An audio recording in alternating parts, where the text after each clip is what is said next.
Covalency topic आज हम start कर रहे हैं। कोवैलेंसी पर 1 मार्क्स का क्वेश्चन आ जाता है, तो आपको समझना होगा कि कोवैलेंसी क्या है। ठीक है, तो सबसे पहले हम इसकी जो डेफिनेशन है वो क्लियर करते हैं। तो कोवैलेंसी का मीन्स होता है कि जितने भी एटम वैलेंस इलेक्ट्रॉन जो है हमारे किसी भी एटम में वैलेंस शेल होती है और वैलेंस शेल में वैलेंस इलेक्ट्रॉन होते हैं। तो वो जो इलेक्ट्रॉन है, जो वैलेंस इलेक्ट्रॉन है, जो जुड़ते हैं दूसरे एटम से जाकर, वही उसकी कोवैलेंसी होती है। ठीक है, मतलब जो जुड़ने का मतलब यहाँ पर क्या है कि जो कोवैलेंट बॉन्ड बनाते हैं, ठीक है ना। तो जो number of the valence electron with share the second atom and form the covalent bond। ठीक है, कैसे देख सकते हैं हम?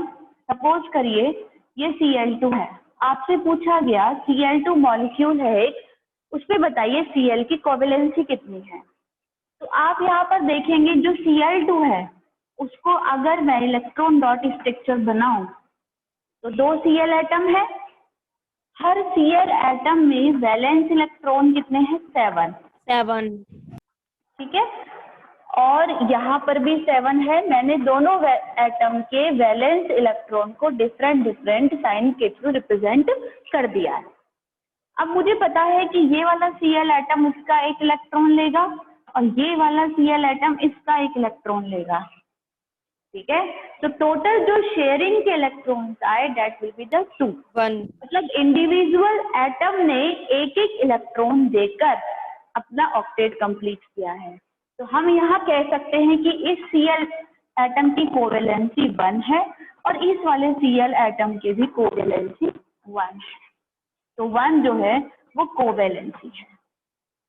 ठीक है, अगर हम कहें सेकंड एग्जांपल लेते हैं हम कि बताइए O2 के अंदर कितनी कोवैलेंसी ऑक्सीजन एटम की।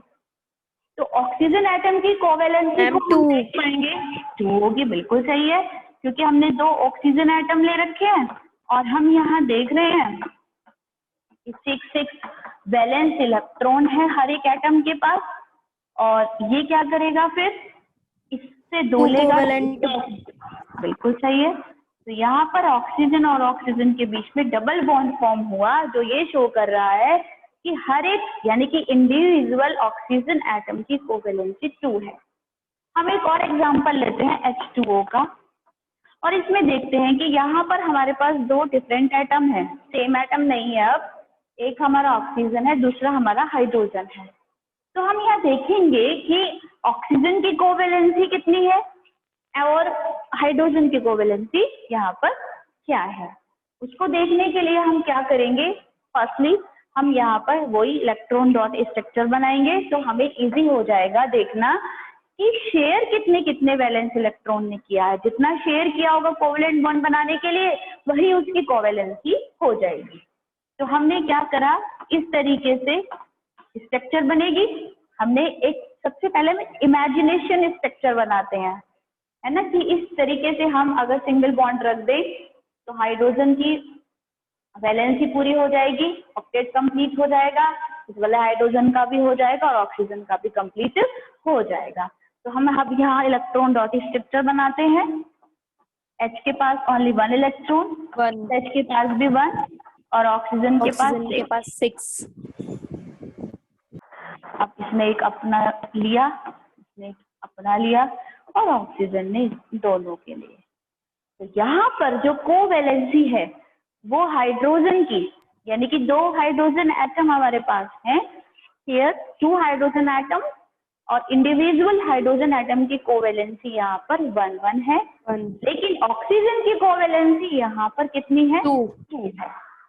ठीक है, हम दूसरे एग्जाम्पल लेके चलते हैं और बहुत सारे एग्जाम्पल्स के थ्रू हम क्या कर रहे हैं, यहाँ पे समझने की कोशिश कर रहे हैं कोवैलेंसी को।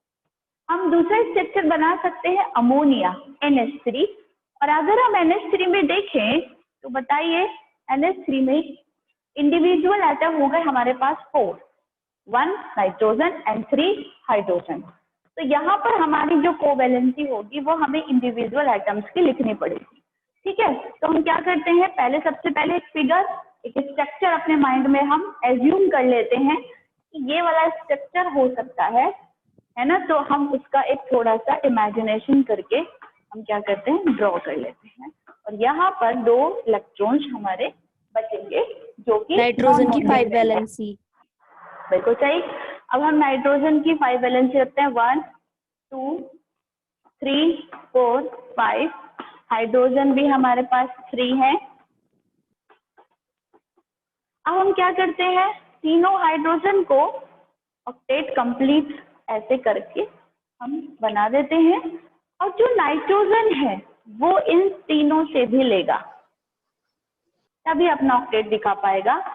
These 2 electrons cannot take part in the structure formation and these electrons pair are known as non-bonding electrons.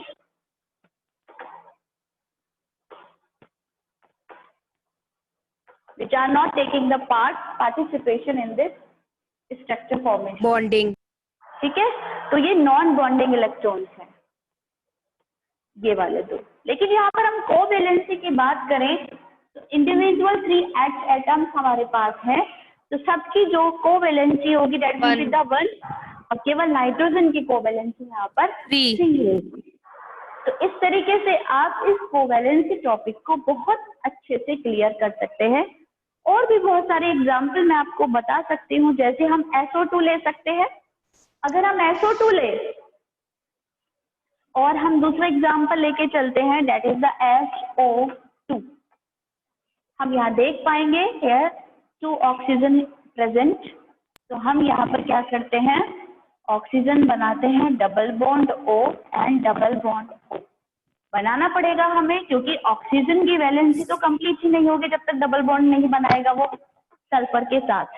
तो सल्फर के वैलेंस इलेक्ट्रॉन कितने हैं, 6। ऑक्सीजन के कितने हैं, 6। और इस वाले ऑक्सीजन की भी 6। ने 2 लिया, लेकिन इसने इन दोनों से 2 लिया। तो यहाँ पर ऑक्सीजन जो ये हमारा सल्फर है उसकी कोवैलेंसी कितनी है, कोवैलेंसी सल्फर की 2 इलेक्ट्रॉन इससे लिया, डबल बॉन्ड यहाँ बनाया, तो कोवैलेंसी उसकी हो गई 4 हो गई ना। 2 इलेक्ट्रॉन इससे लिया, 2 इलेक्ट्रॉन इससे लिया, जबकि ऑक्सीजन की कोवैलेंसी इंडिविजुअल एटम की 2 ही है यहाँ पर। तो इस तरीके से कोवैलेंसी आपको कोई भी एग्जाम में स्ट्रक्चर आ सकती है या फॉर्मूला आ सकता है, और आपसे पूछा जा सकता है कि बताइए इंडिविजुअल एटम की कोवैलेंसी यहाँ पर कितनी है। तो आप इस तरीके से इसे बहुत अच्छे से सॉल्व कर लेंगे।